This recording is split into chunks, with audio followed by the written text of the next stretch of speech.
Darn nawr gan Sir John Morris Jones o Sir Fôn, ac fe ysgrifennodd Sir John Morris Jones darn bach o'r enw Rhieingerdd. Rhieingerdd.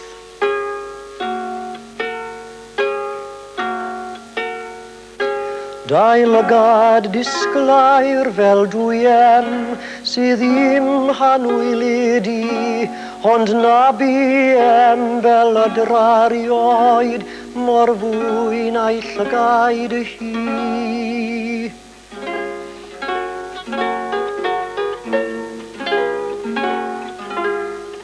Am wawr ei gwddf dywedyd wnawn, Mai'r cann claerwynnaf yw, ond bod rhyw lewych gwell na gwyn, Anwylach yn ei liw.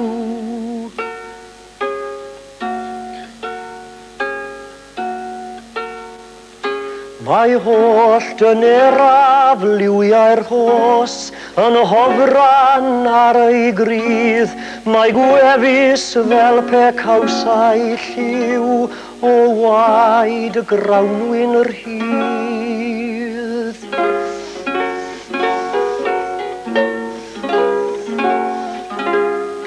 A chlir fel y slais ar ei min, a glywir megis cann y gloiwddwr yn tincial dros y cerrig gwynion man.